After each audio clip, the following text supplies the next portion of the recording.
Hello, welcome. We're, of course, nearing the end of this phase of our journey, meaning the workbook for students here on these video recordings. Now, if you're just tuning in for the first time, welcome. I'm Reverend Tomas Garza.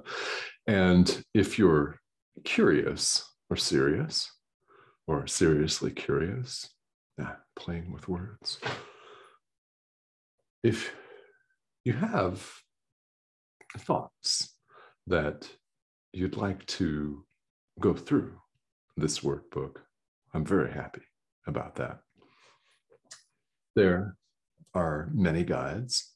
This series of videos is intended as simply one of them. I am just one of many. This course invites us to get in touch with our inner teacher, which we're going to talk about here in this video. Now, I say that we're nearing the end of this stage because when we reach the end, is it really the end of anything at all?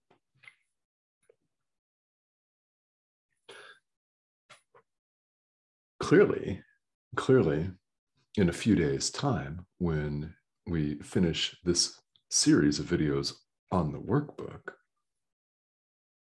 will you be done with spiritual practice? Certainly not. That's why we say that the end of anything is really a beginning. What does it begin? Well, the next chapter, the next phase. In truth, there is only the present moment, and in truth, there are not distinct epochs or eras or phases of our lives. These are merely conventions that we put in place and agree to. We call it history, we call it seasons, we call it any number of things.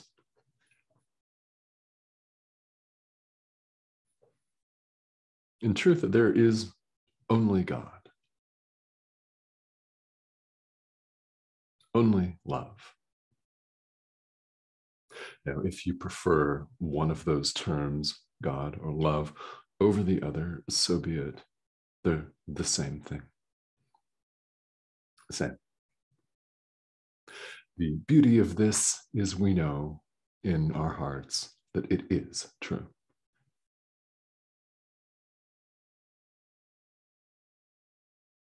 We have only to accept this truth, to allow it to be just as it is in our lives. That's what I invite you to do. That's what Jesus invites us all to do. So lesson 362 repeats the idea from lesson 361. And by the way, 363, 64, and 65 will repeat today's idea. They're the last 5 lessons here in the workbook. This holy instant would I give to you. Be you in charge, for I would follow you, certain that your direction gives me peace. Along with, I am not a body, I am free, for I am still as God created me. It's one of the more memorable sections, ideas from this workbook.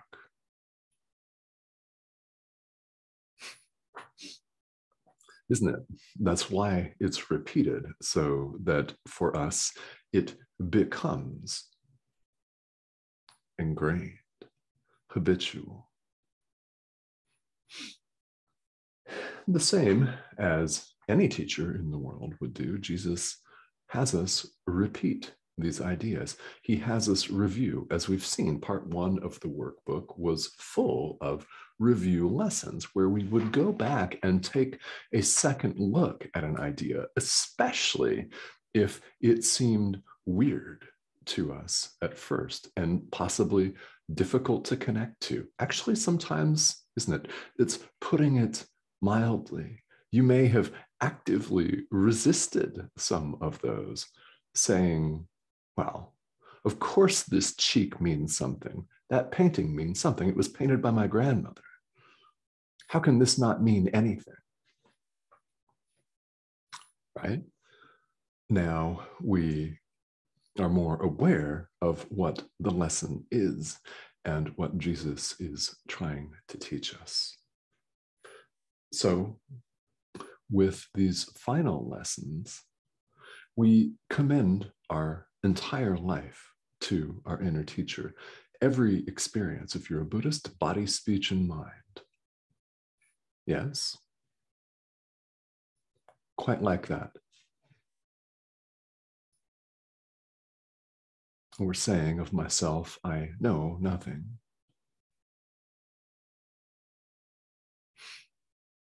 Be you in charge. Direct my forgiveness. Help me to see things just as they are. Help me to accept truth just as it is.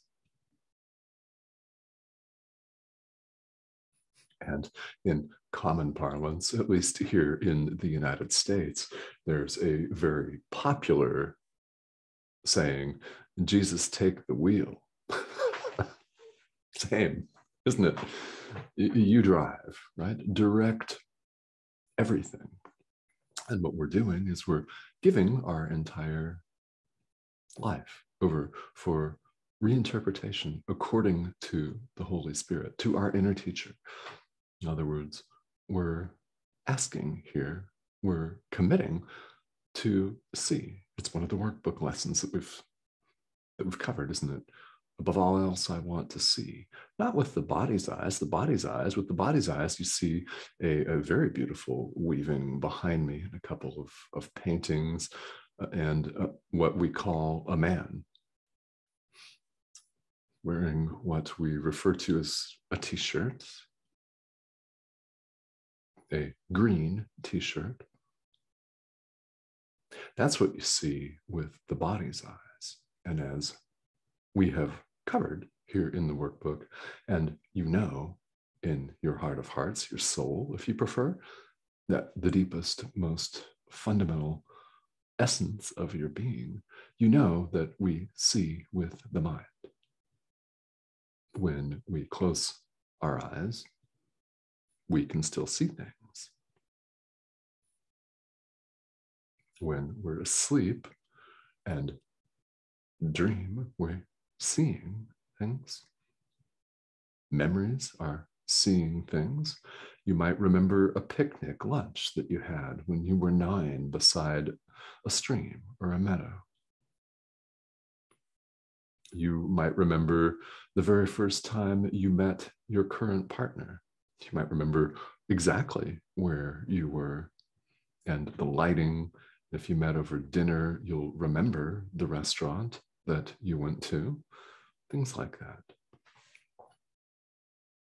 All of that completely independent of what these two mirrors reflect for us.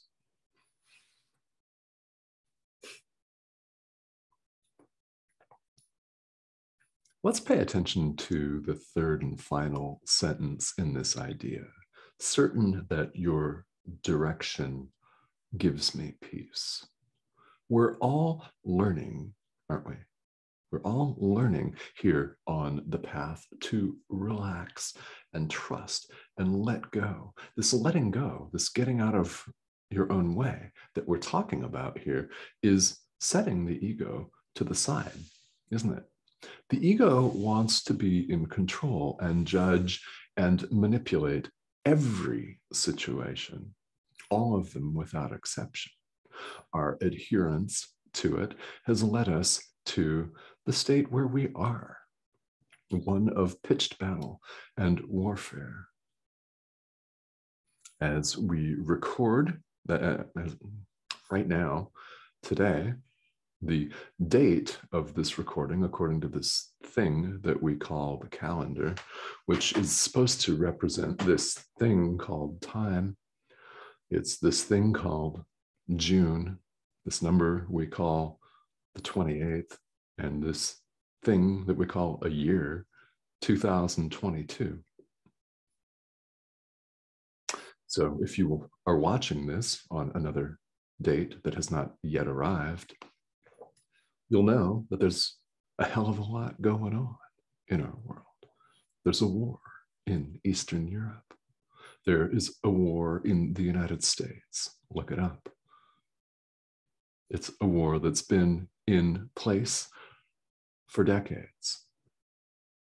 And if you really think about it, what we're seeing this week is simply the next round of the playing out of the ego's script with people, the sons of God. And actually, that's not plural at all. It's the Son of God opposed to himself. There are no separate beings. There are no separate sides. Now, do I, or does any spiritual teacher expect you to believe this? No, I don't expect you to believe that. The evidence that we see with the body's eyes, that we feel with our body, shows us otherwise, doesn't it? So what's going on, and take this for however you want to take it, and I don't care how you take it. Isn't that fun? If you disagree with me completely, it doesn't bother me. It's not my message I'm delivering. I'm doing lesson 362 right now. Right now. When we keep the same mindset that created all of these problems in the first place, we get the same result.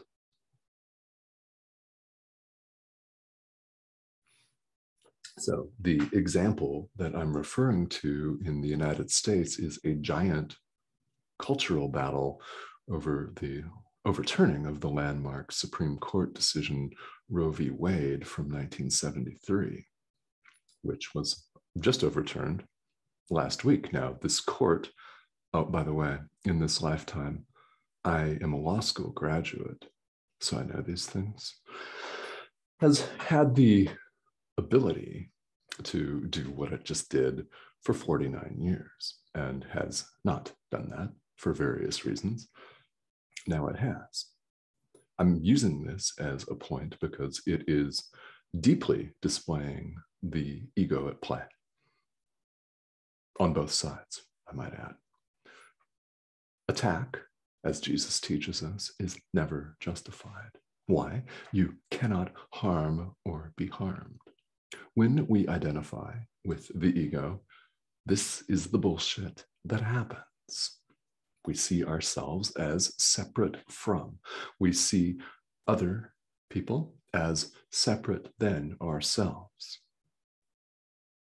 We indulge in the ego's drama of separation and attack. And we learn here on the path, Jesus teaches us in this course, and other spiritual traditions teach it too. I know this. I've studied them. I'm not special. You could do the same. There's absolutely nothing special about this. What you see before you is what we call a middle-aged man that's lost a good portion of its hair on top, especially. Right? What's special about this image? What connects doesn't connect at the level of image, does it? Maybe that draws you in. Maybe it doesn't. Maybe the rug is mesmerizing to you. Maybe it's not. I mean, you could think it's ugly and still connect with this message.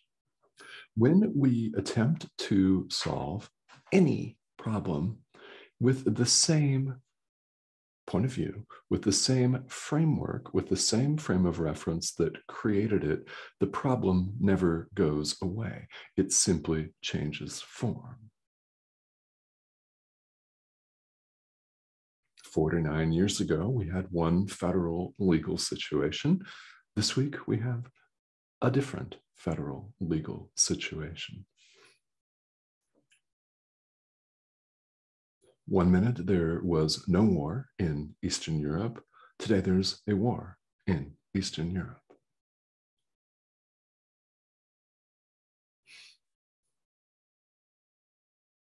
You cannot solve a problem with the same thought system that created it. It simply changes form, and we may think that it's temporarily solved based on whose perspective? Our own, and those who agree with us. I neither expect this to be popular nor well received. To be perfectly honest with you, I simply share truth. It's beyond words. All I do is point to it. It's all a teacher can do. Point to it. You make the change. I want to share a message with you that you can neither harm nor be harmed. Who you are is inviolate, invulnerable. And as we've seen, it's not the human body. It's not your status in the world, your social standing, your job, your profession, your relationship status. It is none of that. The only way to solve any conundrum that we may find ourselves in is to change your mind about the premise. Do that, and what we find is that the problems, so-called problems, are perceived differently. They cease to trouble us to the same extent that they had in the past. Now, they may still trouble us greatly. We're not suggesting that everything will be over with in one fell swoop, though it could be. The decision is up to us. It's up to each of us to change our mind. When we change our mind, everything that we look at changes. This is a Wayne Dyer quote. You may be familiar with it. When we change, the things we look at change. In other words, you could add to that, when we change the way that we see things, the things we look at change. This course aims to teach us to shift our perception. That's what this mindset, this thought system, aims to teach us. And the lessons are all lessons of love. No matter how these messages have hit you, or no matter how this one hits you right now, today, maybe it hits you hard. And if it does, good. It was meant to. If it comes across as soft and rather benign, excellent. Good.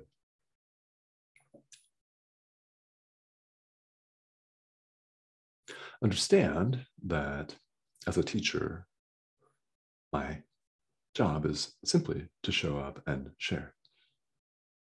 Now, for those who are interested in what the lessons of love are, this is covered in the text of A Course in Miracles. It's part 6, the lessons of love.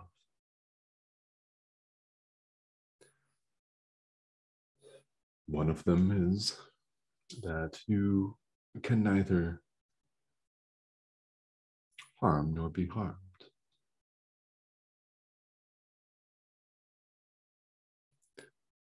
This is from a very famous section of A Course in Miracles, where Jesus explains the lesson of the crucifixion, which may not be what you were taught in Sunday school. So that is for the curious among you who are interested in this, and if you've been through this already, it's always worth going back because we always learn more. We connect with things on a more visceral, deeper level, which is where I want you to connect. I want you to get in touch with yourself, capital S. And I'm here to help. So thank you, as always, for tuning in. And for those who are interested, I've set out a roadmap of sorts, which, well, of course, as with all roadmaps or road trips, we may or may not take a detour as directed. But the workbook for students and the conclusion of these videos describing the lessons in the workbook will not, of course, be the end. Jesus says it's not the end. Who am I to contradict him? We're going to go through every part of this course, including the manual for teachers, including the 2 pamphlets that accompany A Course in Miracles, Psychotherapy, Practice, Process, and Purpose, and the really wonderful Song of Prayer. Now, if you have the 3rd combined edition of the course, those are included. And if you have the 2nd, as I do, they're sold separately in a separate pamphlet and of course available online. And you got it. We're going through the abstraction of the text. In other words, guys, I'll be at this for a long time, and I may be with it until the end of this, which, of course, as I know you know, is not the end at all. Be seeing.